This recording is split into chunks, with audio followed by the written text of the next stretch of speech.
Nunca pensei que um dia teria que trocar as fechaduras da minha própria casa para manter minha família do lado de fora. Sabe aquela sensação de estar sendo lentamente envenenado por pessoas que deveriam te proteger? Pois é. Meu nome é Marcelo Almeida, tenho 42 anos, sou gerente financeiro, viúvo e, aparentemente, o idiota perfeito. Durante toda a minha vida, fui o responsável, o maduro, o sensato. Rótulos que pareciam elogios, mas eram apenas disfarces convenientes para o papel que me foi designado. O de eterno provedor que nunca diz não. Até que um dia, entre uma traição familiar e um relógio penhorado, descobri que estabelecer limites não é egoísmo, é sobrevivência. E acredite, você não faz ideia do que uma pessoa controlada como eu é capaz quando empurrada longe demais. Acordei ensopado de suor, os lençóis grudados na pele como se tivessem se fundido ao meu corpo durante a noite. No pesadelo, Carolina me chamava de algum lugar que eu não conseguia alcançar. Sua voz ecoando cada vez mais distante enquanto eu corria desesperadamente por corredores infinitos. Vocês já tiveram aquela sensação de estar correndo na água? Então, era exatamente assim. Minha mão se estendeu automaticamente para o lado vazio da cama, aquele espaço que, mesmo depois de 3 anos, ainda parecia gritar sua ausência. Meus dedos encontraram apenas o frio dos lençóis de algodão egípcio que ela tinha escolhido na nossa última viagem juntos. É um investimento no nosso conforto, ela disse, rindo daquele jeito que fazia seus olhos se fecharem quase completamente, transformando-os em 2 meias-luas brilhantes. Olhei para o porta-retrato na mesa de cabeceira. Aquela foto de Ilhabela, onde Carolina sorria com os cabelos ao vento, o mar azul turquesa atrás dela, parecendo quase falso de tão perfeito. Toquei o relógio Longines que ela me deu no último aniversário. Para marcar nosso tempo juntos, foi o que disse no cartão, sem imaginar que nosso tempo seria tão brutalmente abreviado. Mais um dia, meu amor, murmurei como fazia todas as manhãs, nossa pequena tradição particular que mantinha aquele fio invisível entre nós. Levantei e comecei minha rotina milimetricamente calculada. 5 minutos exatos de alongamento, 7 minutos de banho cronometrado, 3 minutos para passar fio dental e escovar os dentes. Nenhum segundo a mais ou a menos. O café coado na temperatura exata, nem muito quente nem morno demais, acompanhado de 2 torradas com cream cheese e geleia de morango. Sempre a mesma marca. Controle era minha zona de conforto, principalmente depois que perdi o controle sobre a única coisa que realmente importava: o tempo com Carolina. Você sempre cuida de todos, quem cuida de você? A lembrança da voz dela invadiu minha mente enquanto ajustava a gravata bordeaux no espelho do corredor. Na memória, Carolina se aproximava por trás, suas mãos delicadas ajeitando o nó da gravata, o cheiro de lavanda dos seus cabelos recém-lavados me envolvendo. Foi naquele mesmo corredor que ela desmaiou pela primeira vez, antes de descobrirmos a sentença que o câncer já tinha definido para nós. Peguei as chaves do carro e olhei uma última vez para o apartamento impecavelmente organizado no Morumbi. 3 anos desde que ela partiu, deixando para mim este lugar e 750 mil reais em aplicações que eu não conseguia tocar, como se gastar aquele dinheiro fosse apagar mais um pedaço dela. No banco onde trabalho como gerente financeiro, sou conhecido por proteger o dinheiro dos outros como se fosse meu. Irônico, não? Protejo tudo e todos, mas não consegui proteger a única pessoa que importava. Saí para mais um dia de existência cuidadosamente controlada, sem saber que meu mundo organizado logo desabaria como um castelo de cartas.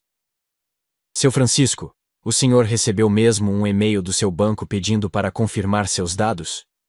Perguntei ao senhor de cabelos brancos sentado à minha frente, enquanto ajustava os óculos que insistiam em escorregar pelo meu nariz. Ele me mostrou a mensagem no celular. Um golpe tão óbvio, que fez meu estômago revirar. Isso é um golpe. Seu banco nunca pediria confirmação de senha por e-mail. O alívio no rosto enrugado de seu Francisco foi o único momento genuinamente gratificante do meu dia. Era sempre assim. Eu, Marcelo Almeida, 42 anos, o eterno guardião, salvando os outros de golpes financeiros, enquanto minha própria vida estava congelada em um limbo emocional. Meus colegas brincavam que eu tinha um sexto sentido para detectar fraudes, mas era só experiência mesmo. E talvez um desejo inconsciente de proteger os outros da sensação de perda que eu conhecia tão bem. Gabriela apareceu na porta da minha sala às 18 em ponto, segurando 2 canecas de café e exibindo aquele sorriso que fazia covinhas se formarem em suas bochechas. "Happy hour no Origem hoje? Todo mundo vai", convidou, encostando-se no batente da porta com aquela casualidade que eu secretamente invejava. Balancei a cabeça com um sorriso educado, recusando como sempre fazia. O que ela não sabia, o que ninguém sabia, é que depois do expediente, eu voltaria para casa e passaria horas olhando para um mapa-mundi cheio de alfinetes em lugares que Carolina e eu sonhávamos visitar. Sonhos interrompidos por um diagnóstico chegado tarde demais. Domingo chegou com aquela preguiça típica, o sol de inverno paulistano filtrando-se preguiçosamente entre nuvens indecisas. Dirigi até Campinas no meu Honda Civic prateado, impecavelmente limpo como sempre. Nenhuma partícula de poeira ousava pousar nos painéis meticulosamente polidos. No rádio, tocava aquela música da Marisa Monte que Carolina adorava. E por um segundo, pude sentir sua mão sobre a minha no câmbio. Ouvi-la cantarolando desafinada. "Nem tudo precisa ser tão controlado, amor", ela dizia em minhas lembranças, jogando areia para cima na nossa última viagem à praia. A casa dos meus pais em Campinas era igual desde que me lembro, a mesma pintura bege desbotada, os mesmos santinhos na parede da sala, o mesmo cheiro de café e cera de móveis. Ao entrar, senti aquela mistura familiar de conforto e sufocamento. Minha mãe, Dona Cecília, me recebeu com o abraço de sempre, apertado demais e breve demais, enquanto meu pai, seu Antônio, apenas acenou da poltrona, os olhos grudados no Fantástico. "Você está magro demais, filho."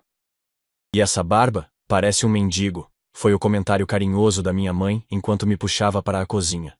Durante o almoço de domingo, entre garfadas de macarronada com molho de tomate caseiro, receita da vovó que mamãe jurava seguir à risca, mas que todo mundo sabia que ela modificava, veio o assunto inevitável. "Você soube que a Patrícia, filha da dona Mercedes, está solteira de novo? Tão devota, vai à missa todos os domingos." Sorri sem graça, mastigando mais devagar para adiar a resposta.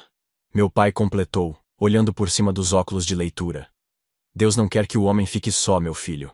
Engoli seco, meus olhos desviando para uma antiga foto na parede. Eu criança, sério demais para meus 10 anos, cercado por meus pais, enquanto minha irmã Fernanda, com apenas 3 anos, sorria no colo da minha mãe. O centro das atenções, como sempre. "Sua irmã foi demitida, Marcelo."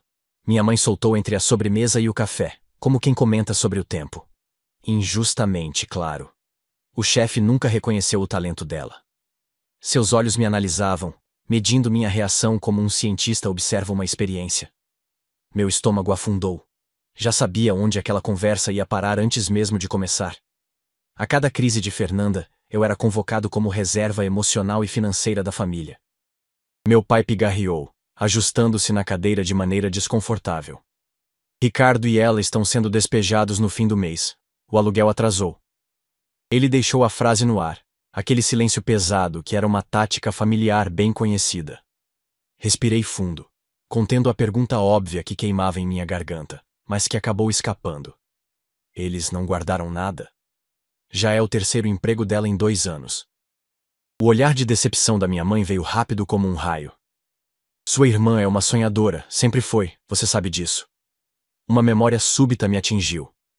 Eu, aos 15 anos, consertando minha bicicleta enquanto ouvia meus pais no quarto ao lado consolando Fernanda depois que ela estragou um vestido novo. "Ela é sensível, Marcelo é forte, ele entende", dizia minha mãe, sem saber que eu podia ouvir. Aquela era a nossa dinâmica desde sempre. Eu, o responsável, o forte, o que entendia. Fernanda, a frágil, a sensível, a que precisava ser protegida, principalmente de consequências. Quando meus pais finalmente sugeriram que eu acolhesse o casal, temporariamente, senti aquela familiar tensão na mandíbula, aquele gosto metálico de raiva contida que havia me acompanhado por toda a vida. "Família é bênção divina, filho", minha mãe disparou, usando religião como sempre fazia quando precisava me encurralar. "Pense no que Jesus faria." Seus olhos brilhavam com aquela mistura de devoção e manipulação que eu conhecia tão bem. Ela sabia exatamente quais botões apertar. Fechei os olhos por um instante e vi Carolina nos seus últimos dias, pálida contra os lençóis do hospital, segurando minha mão com uma força que seu corpo frágil não deveria mais ter. Prometa que não viverá isolado, Marcelo. Prometa que não fechará seu coração para o mundo.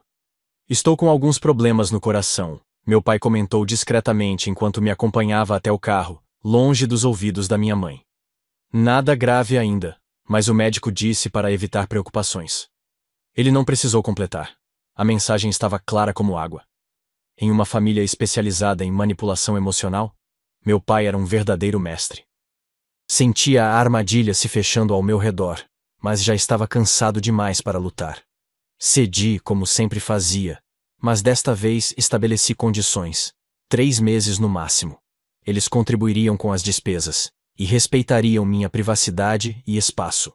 Dirigi de volta para São Paulo com um nó no estômago que nem mesmo os analgésicos que guardava no porta-luvas conseguiriam desfazer. O pôr do sol tingia o céu de um vermelho intenso, quase como um aviso de perigo, enquanto eu dirigia pela Bandeirantes. Liguei para Miguel, talvez o único amigo que me restava depois que a doença de Carolina afastou todos os outros. Eles vão te engolir vivo, como sempre fizeram, ele alertou quando contei sobre a decisão. Suas palavras ecoaram na minha cabeça enquanto eu respondia. É só por 3 meses. Prometi a Carolina que não fecharia meu coração. O que eu não disse em voz alta foi: talvez seja bom não estar sozinho por um tempo. Vocês já se sentiram tão desesperados por companhia que aceitaram veneno achando que era remédio? Fernanda e Ricardo chegaram numa terça-feira nublada, com mais bagagens do que eu esperava. 6 malas enormes e 3 caixas de papelão que mal cabiam no elevador. Meu irmão Salvador, Fernanda exclamou, me abraçando com aquele entusiasmo exagerado que sempre usava quando queria algo.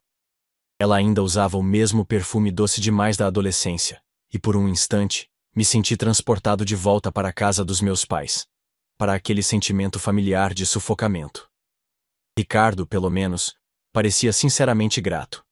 Enquanto carregava as malas para dentro, ele falava sem parar sobre entrevistas de emprego marcadas e contatos promissores. Tenho uma reunião na segunda com um cara da XP Investimentos, explicou, arrumando os óculos de armação grossa que escorregavam pelo nariz. Em 3 meses, no máximo, estaremos de pé novamente. Queria acreditar nele, de verdade. Mas já tinha ouvido promessas parecidas antes, não só dele, mas de todos os projetos anteriores de Fernanda. Mostrei a eles o quarto de hóspedes que mantive intacto desde a morte de Carolina. Ao abrir o armário para que guardassem as roupas, meus olhos pousaram involuntariamente na caixa de papelão branca com a inscrição Lembranças Carolina em minha letra desajeitada. Senti uma pontada no peito. Aquelas eram as pequenas coisas dela que eu não conseguia manter à vista, mas também não conseguia jogar fora. Ingressos de cinema, bilhetes escritos à mão, o lenço com seu perfume. Fechei rapidamente a porta do armário e expliquei o acordo. Eu pagaria as compras, eles cozinhariam e manteriam o apartamento organizado. Parecia justo, não é? Ah, como eu era ingênuo. As primeiras semanas foram surpreendentemente agradáveis. Depois de 3 anos comendo comida congelada ou delivery, a sensação de sentar à mesa e provar uma refeição caseira de verdade foi quase chocante. Fernanda tinha aprendido a cozinhar, algo que nunca imaginei possível para minha irmã que queimava até a água na adolescência. Seu estrogonofe na quinta-feira me fez fechar os olhos de prazer, o sabor despertando memórias de jantares familiares de uma época distante, antes das competições, das comparações, dos ressentimentos. Os jantares se tornaram um ritual curioso de reconexão.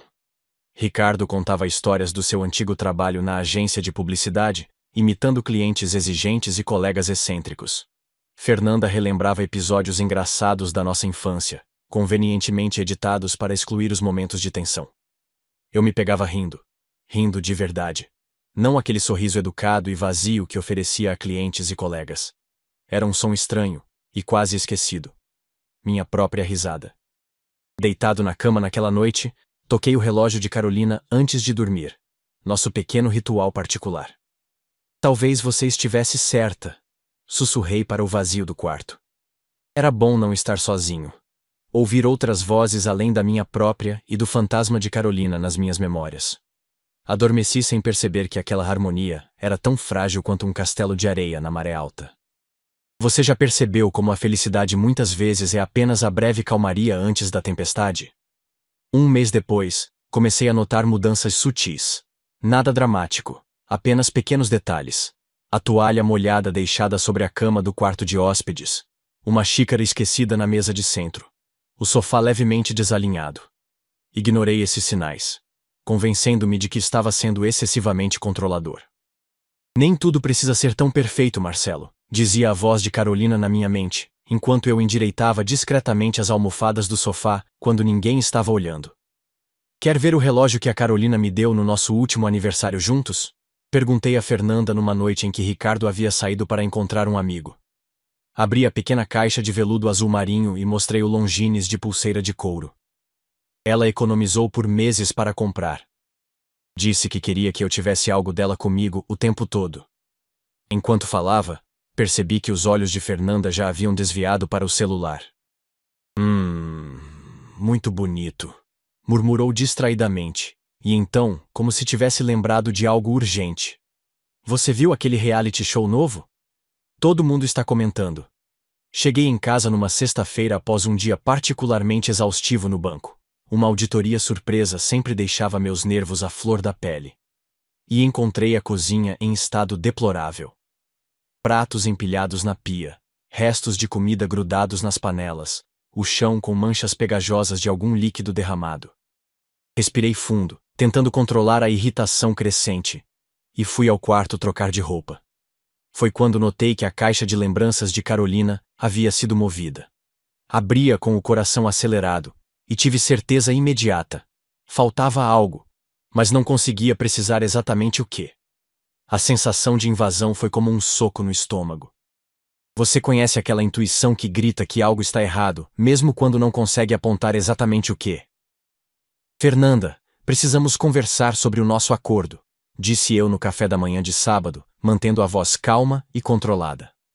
Ela ergueu os olhos da revista de moda que folheava, uma expressão de inocência perfeitamente ensaiada em seu rosto. Tenho notado que as coisas não estão sendo mantidas como combinamos. A cozinha ontem. Sobre isso, ela me interrompeu com um sorriso amplo demais. Tive algumas amigas aqui para uma reunião de negócios. Estou começando a vender produtos de maquiagem, sabia? Uma oportunidade incrível. Seus olhos brilhavam com aquele entusiasmo familiar que sempre precedia seus fracassos. Foi então que notei a mesa de jantar coberta de catálogos coloridos. A mesa de mogno que Carolina e eu tínhamos escolhido juntos após semanas procurando a peça perfeita, agora servia de balcão para produtos de beleza. O ar no apartamento mudou naquele instante, ficando denso como antes de uma tempestade. Na sala, percebi que a foto de Carolina, aquela do nosso aniversário de casamento em Campos do Jordão, havia desaparecido do seu lugar habitual na estante. Precisei abrir espaço para os displays de produtos, explicou Fernanda quando questionei, como se estivesse comentando sobre o tempo. Foi Ricardo quem finalmente acendeu o pavio. Você mora sozinho em um apartamento enorme. Que diferença faz receber algumas pessoas? Se Carolina estivesse viva, tenho certeza que ela seria mais compreensiva. As palavras de Ricardo atingiram como um tiro a queima-roupa. Meu corpo inteiro ficou rígido. A respiração superficial, enquanto ondas de raiva e dor pulsavam atrás dos meus olhos. Como ele ousava invocar o nome dela? Como ousava presumir o que ela pensaria? Fernanda começou a chorar.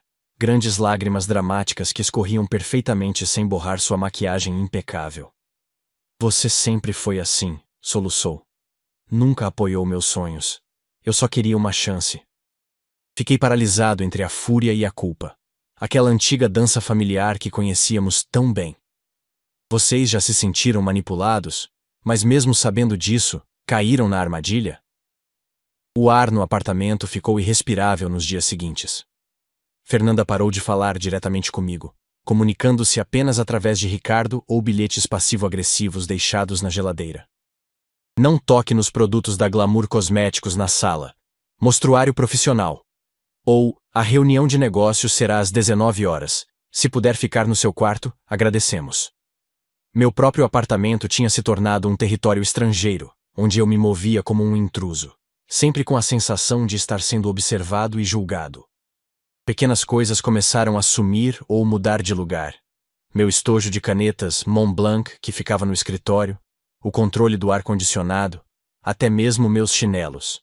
Voltava do trabalho e encontrava móveis reorganizados, novos objetos decorativos de gosto duvidoso nas mesas, o cheiro de incenso doce demais impregnando as cortinas que Carolina havia escolhido com tanto cuidado. Era como se eles estivessem sistematicamente apagando minha presença, substituindo-a pela deles. Uma noite, voltei mais cedo do banco, uma reunião cancelada de última hora, e encontrei Fernanda mexendo nas gavetas do meu escritório.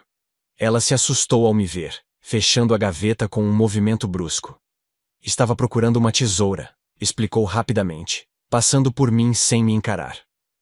Naquela noite, verifiquei cada gaveta meticulosamente, mas não consegui identificar se algo havia sido pego. A sensação de violação, porém, era inegável. Troquei a fechadura do escritório no dia seguinte, guardando a nova chave no bolso. Era meu último reduto, o único espaço que ainda sentia como meu. Mas por quanto tempo? É só questão de tempo até ele ceder. Mamãe já está trabalhando nisso. A voz de Fernanda chegou ao meu ouvido como uma facada, quando abri silenciosamente a porta do apartamento naquela terça-feira. Tinha saído mais cedo do banco, exausto de uma semana de relatórios trimestrais, sonhando com um banho quente e algumas horas de paz. Fiquei paralisado no corredor, segurando a respiração para ouvir a conversa que vinha da cozinha. Mas a escritura está só no nome dele, respondeu Ricardo, sua voz baixa e cautelosa. Eles não estavam me esperando tão cedo. O Honda tinha ficado na oficina, e eu tinha vindo de táxi. Depois do que a Carol fez com ele nos deve isso, respondeu Fernanda com aquela certeza absoluta que sempre teve quando mentia. Um zumbido estranho começou nos meus ouvidos, como se de repente a pressão atmosférica tivesse mudado. O que ela estava insinuando? Que dívida eu teria? O que Carol fez comigo? As palavras saíram da minha boca antes que eu pudesse contê-las, enquanto entrava na cozinha com passos pesados. Fernanda derrubou a xícara que segurava, café escuro espalhando-se como uma mancha de petróleo sobre o balcão de mármore branco. Mamã Marcelo, não ouvimos você chegar. Seus olhos arregalados denunciavam o pânico. Do que vocês estavam falando? Que história é essa sobre Carol? Minha voz saiu irreconhecível, rouca e cortante. Fernanda trocou um olhar rápido com Ricardo antes de dizer, numa voz mansa. Ah, você sabe. Os rumores. Que ela estava vendo alguém. O mundo pareceu desacelerar ao meu redor. Pela primeira vez em anos, talvez pela primeira vez na vida, senti uma raiva pura, incandescente, que não conseguia conter. O telefone tocou às 21h37, exatamente. Eu olhei para o relógio instintivamente. Sempre preciso mesmo no caos. O nome da minha mãe piscava na tela, e eu já sabia o que viria.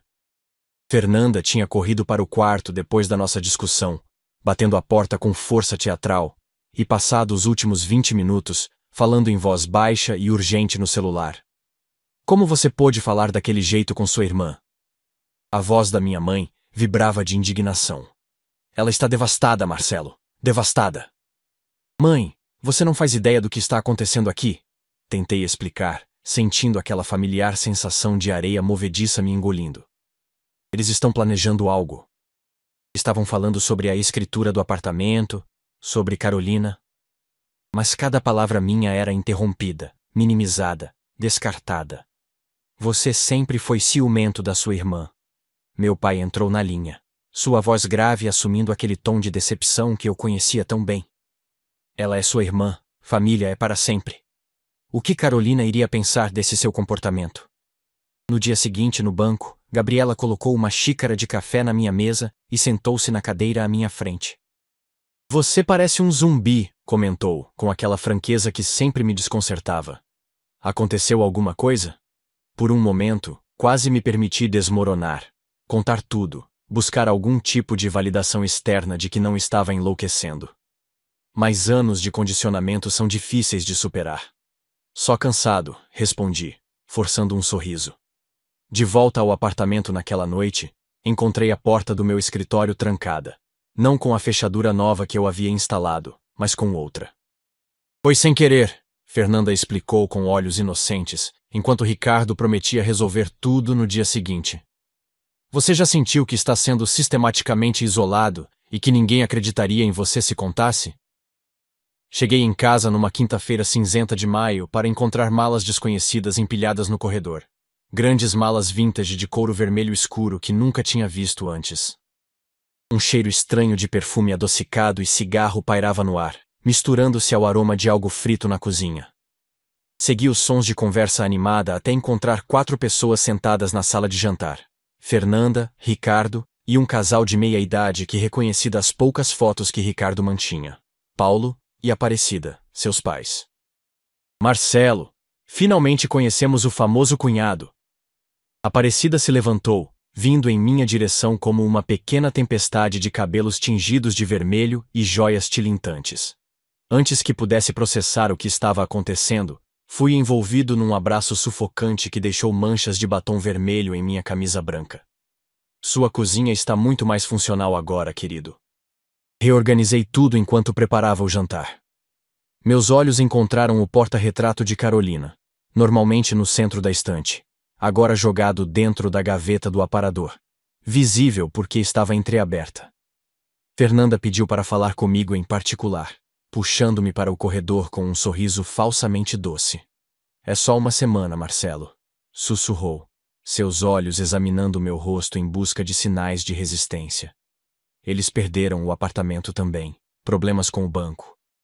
Você tem tanto espaço aqui. Quando hesitei, seu rosto mudou, a máscara da doçura caindo por um instante. Seria uma pena se mamãe e papai soubessem certas coisas sobre Carolina, não seria? Senti meu sangue gelar. Que coisas? Perguntei, minha voz quase inaudível. Ela sorriu, aquele sorriso de gato que encurralou o rato. Coisas que ouvi, pessoas falam, você sabe. Era uma ameaça vazia, eu sabia disso racionalmente. Mas a ideia de alguém manchando a memória de Carolina... Cedi novamente, sentindo-me derrotado em minha própria casa. Existe algo mais doloroso que ser chantageado com mentiras sobre alguém que você amou? Os jantares se tornaram um exercício de autocontrole que nem anos de meditação teriam me preparado adequadamente. A mesa de jantar que Carolina e eu escolhemos juntos, aquela de cerejeira que custou 3 meses de economia, agora servia de palco para interrogatórios constrangedores e comentários invasivos. Quanto vale um apartamento desse tamanho no Morumbi hoje em dia, Marcelo? Perguntou Paulo entre garfadas do meu vinho mais caro, que abriram sem pedir. E o banco, paga bem? Deve pagar, né, apartamento desse. Aparecida tinha uma habilidade especial para transformar cada comentário em uma crítica velada. É tanto espaço para um homem sozinho, suspirava, olhando ao redor como se estivesse avaliando uma propriedade à venda.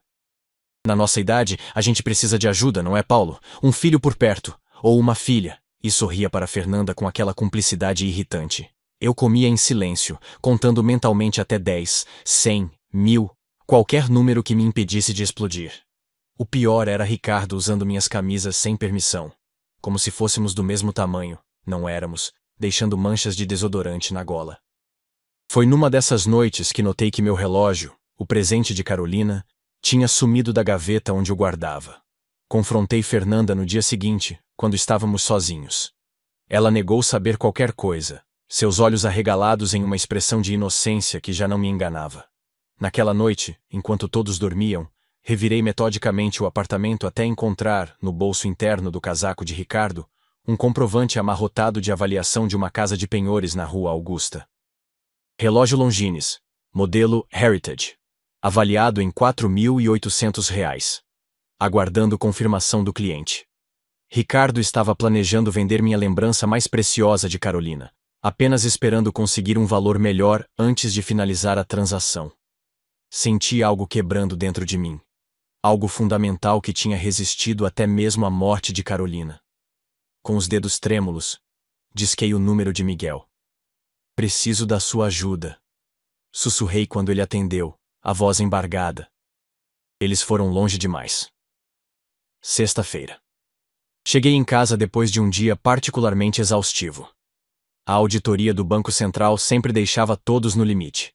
e eu tinha passado as últimas 10 horas verificando planilhas e justificando cada centavo em contas corporativas.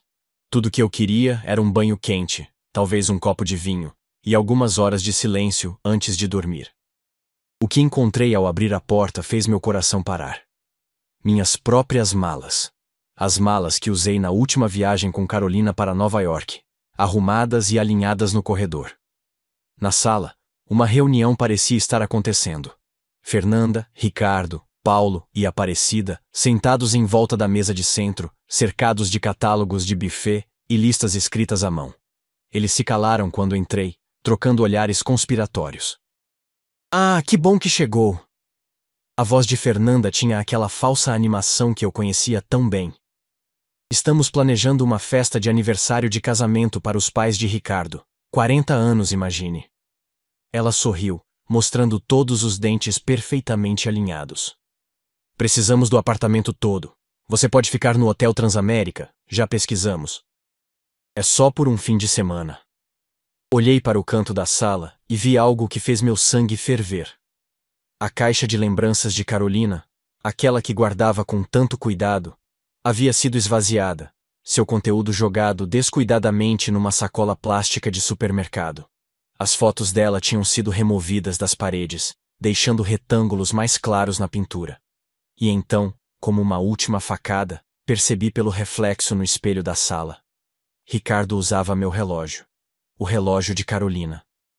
No seu pulso, exibindo-o como um troféu antes de vendê-lo definitivamente na casa de penhores, como se fosse dele, como se tivesse o direito.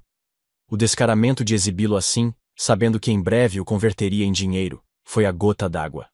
Algo aconteceu dentro de mim naquele momento. Uma mudança fundamental, como placas tectônicas se movendo após décadas de pressão. Em vez de explodir, sorri calmamente. Claro, sem problemas. Vou arrumar minhas coisas. Fernanda e Ricardo trocaram olhares vitoriosos, sem perceber que aquele não era um sorriso de rendição, mas o sorriso de alguém que finalmente enxergava com clareza e estava pronto para agir. Saí do apartamento naquela noite com apenas uma pequena mala. Não as malas que Fernanda havia arrumado, mas uma antiga bolsa de couro que Carolina tinha me dado no nosso primeiro aniversário. Para suas aventuras, ela disse na ocasião, sem saber que minha maior aventura seria sobreviver à sua perda. Dentro dela, coloquei apenas o essencial. Alguns documentos, roupas para 2 dias, e a única foto de Carolina que consegui resgatar da bagunça que fizeram com minhas lembranças. O café onde encontrei Miguel ficava a algumas quadras do apartamento. Um lugar discreto onde ninguém da família jamais iria. Ele já estava lá quando cheguei. 2 xícaras de café expresso na mesa, e aquela expressão de "eu te avisei", que eu tanto odiava, e precisava ver ao mesmo tempo. Finalmente você enxergou o que todos viam, disse ele, sem rodeios nem introduções. Não era uma provocação, era apenas a constatação do óbvio. Miguel sempre teve o dom de ver através das pessoas. Talvez por isso Carolina o adorava tanto. Passamos a noite planejando meticulosamente cada passo. Enquanto falávamos, uma memória nítida de Carolina invadiu minha mente. Ela deitada no hospital, fraca demais para sentar, mas ainda forte o suficiente para segurar minha mão e dizer: "Às vezes amar é saber dizer não, Marcelo. Principalmente a si mesmo." Na manhã seguinte, verifiquei pelo aplicativo da câmera de segurança que instalei secretamente no corredor algumas semanas antes. Quem disse que paranoia não tem seus benefícios? Que todos haviam saído para compras da festa. Era hora de retomar minha vida. Vocês já sentiram aquela determinação que nasce quando não há mais nada a perder? Entrei silenciosamente no meu próprio apartamento, sentindo-me como um ladrão. O lugar que por tanto tempo foi meu refúgio, meu porto seguro, agora parecia um campo de batalha após a derrota. Percorri cada cômodo lentamente, observando a destruição do espaço que Carolina e eu construímos juntos.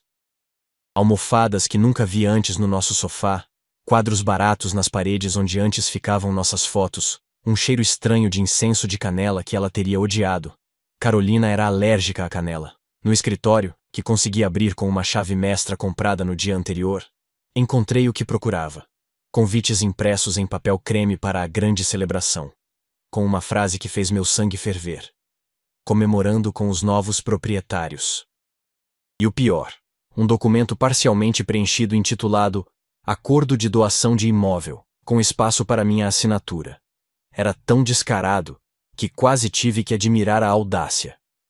Enquanto esperava o chaveiro de emergência que chamei, reuni metodicamente os pertences de todos, separando cuidadosamente itens pessoais importantes e documentos, porque mesmo furioso, ainda era eu, o responsável, o que faz a coisa certa mesmo quando ninguém mais faz. Desci até a portaria depois que o chaveiro terminou seu trabalho. Seu Antônio, o porteiro que trabalhava no prédio há mais tempo que eu morava nele, escutou minha explicação com olhos arregalados, balançando a cabeça em descrença. Sempre achei essa sua irmã estranha, seu Marcelo.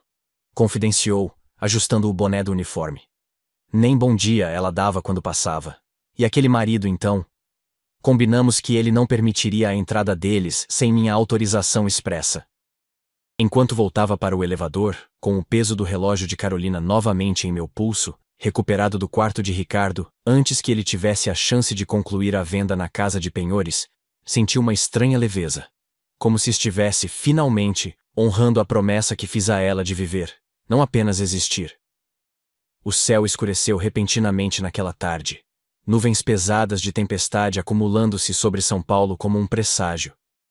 Fiquei observando pela janela, sentindo-me estranhamente em paz, apesar da tormenta que sabia estar por vir. Não demorou muito. O interfone tocou, anunciando a chegada deles. Pelo sistema de câmeras, vi o grupo retornando animado, carregados de sacolas coloridas de compras, conversando e rindo como se fossem os donos do mundo, ou pelo menos, do meu apartamento. Observei pelo olho mágico quando tentaram usar as chaves e a confusão que se seguiu. As vozes começaram baixas, irritadas, e foram aumentando gradualmente à medida que a frustração crescia. Ricardo tentou a chave repetidamente, como se acreditasse que a fechadura cederia pela pura força de sua vontade. Deve estar emperrada, ouviu dizer, a irritação evidente em sua voz. Finalmente, a campainha tocou. 1, 2, 3 vezes em sucessão rápida e impaciente. Respirei fundo e apertei o botão do interfone. O apartamento não está mais disponível para vocês. A reação foi imediata. Fernanda começou a gritar, ameaças incoerentes sobre chamar a polícia, falar com nossos pais, me processar. Ricardo tentou de fato arrombar a porta com o ombro, uma cena que teria sido cômica se não fosse tão patética. Foi quando seu Antônio apareceu no corredor. Algum problema, seu Marcelo? Sua voz calma pelo interfone, que deixei propositalmente ligado, interrompeu o caos. Se continuarem, vou chamar a segurança. Houve um momento de silêncio atordoado antes que eu falasse novamente, cada palavra saindo clara e firme. Família respeita família. Vocês nunca me respeitaram. Encontrei os documentos de doação no escritório. Sei sobre o relógio. Sei sobre tudo. Fernanda mudou de tática instantaneamente. Era impressionante como ela conseguia passar da fúria para a vitimização em segundos. Como pode fazer isso com sua própria irmã? Soluçou, lágrimas artificiais escorrendo pelo rosto perfeitamente maquiado. Estamos sem ter para onde ir. A tempestade que ameaçava finalmente desabou, grossas gotas de chuva batendo contra as janelas, como uma trilha sonora dramática para o momento. Seus pertences pessoais estão com o porteiro. Podem pegar e ir embora, respondi, surpreendendo a mim mesmo com a calma em minha voz. Quando o segurança chegou para escoltá-los para fora, Fernanda continuou gritando ameaças no meio da chuva, encharcada e humilhada enquanto outros moradores observavam discretamente de suas janelas. Senti uma pontada de pena, mas ela foi rapidamente substituída pela certeza de que, pela primeira vez na vida, eu estava fazendo o que deveria ter feito há muito tempo. Vocês já perceberam como a chuva às vezes parece limpar não apenas a cidade, mas também nossa alma? O telefone começou a tocar às 7 horas da manhã seguinte. Primeiro minha mãe, depois meu pai, depois os dois juntos. Ignorei todas as chamadas, dando-me o luxo de tomar café tranquilamente enquanto observava a cidade lavada pela chuva da noite anterior. Quando finalmente atendi por volta das 10 da manhã, a voz da minha mãe estava trêmula de indignação. Como você pôde fazer isso com sua própria irmã? Ela está destruída. Seu pai mal conseguiu dormir de preocupação. Vocês sabiam? Perguntei sem rodeios. Sabiam que eles planejavam tomar meu apartamento? Que penhoraram o último presente que Carolina me deu?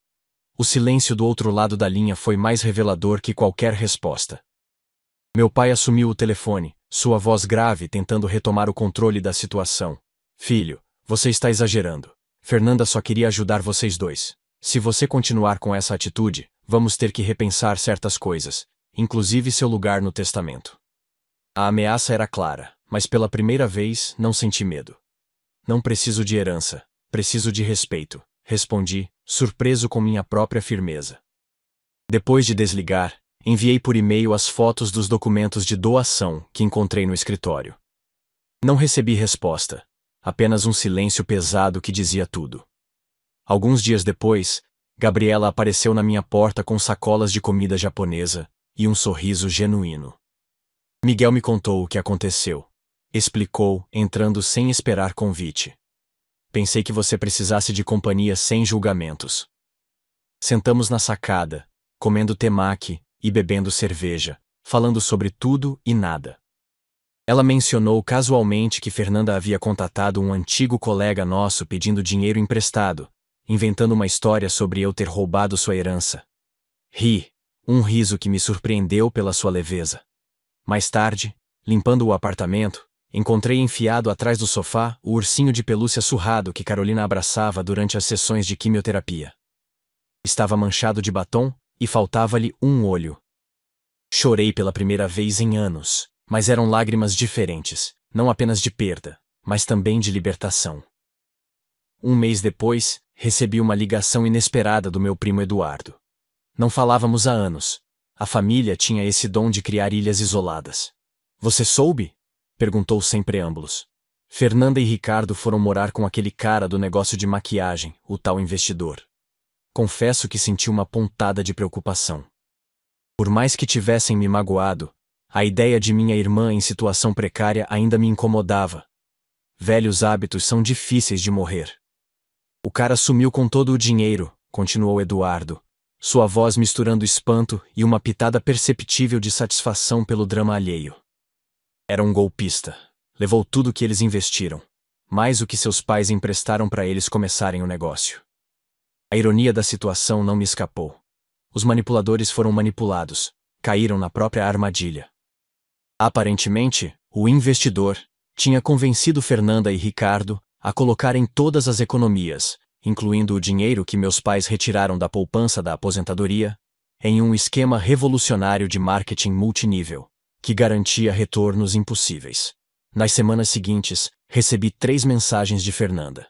A primeira, agressiva, me culpando por seu fracasso. A segunda, manipuladora, relembrando nossa infância e tudo que passamos juntos. A terceira, finalmente, pedindo ajuda financeira diretamente. Não respondi a nenhuma delas. Era estranho.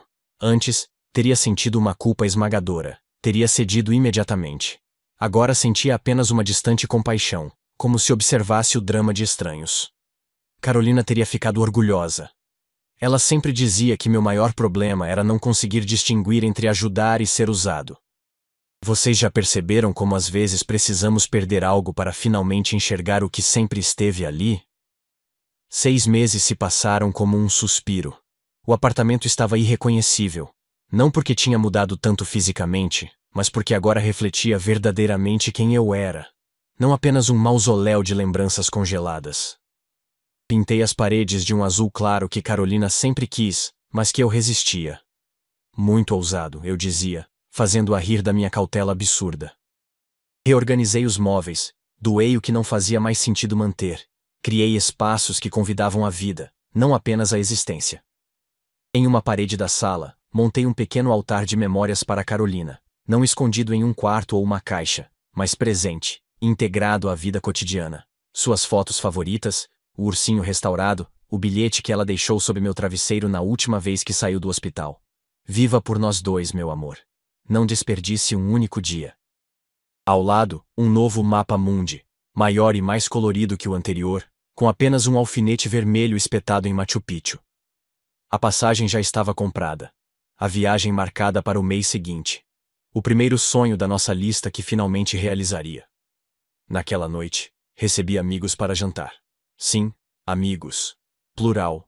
Algo que não tinha há anos. Miguel estava lá, claro, junto com sua esposa Ana. Gabriela também, acompanhada por seu irmão recém-divorciado que adorava vinho tanto quanto eu. A mesa estava cheia, as conversas fluíam naturalmente, risadas ecoavam entre as paredes recém-pintadas. Enquanto servia a sobremesa, uma torta de limão que tentei fazer seguindo a receita de Carolina, e que ficou quase boa, toquei inconscientemente o relógio em meu pulso. Um flash de memória. Carolina dizendo: prometa que vai viver, não apenas existir. Sorri, verdadeiramente em paz pela primeira vez em anos. Na mesa de centro da sala, visível para quem quisesse ver, 2 passagens para Santiago esperavam dentro de um guia de viagem. A segunda passagem não era para um amor romântico, ainda não estava pronto para isso, mas para Miguel, meu amigo leal que acompanharia essa primeira aventura. Era apenas o começo. A vida, finalmente, estava em movimento novamente. E pela primeira vez em anos, eu estava genuinamente curioso para ver o que viria a seguir. Você já sentiu como é libertador perceber que o fim de uma história pode ser apenas o começo de outra?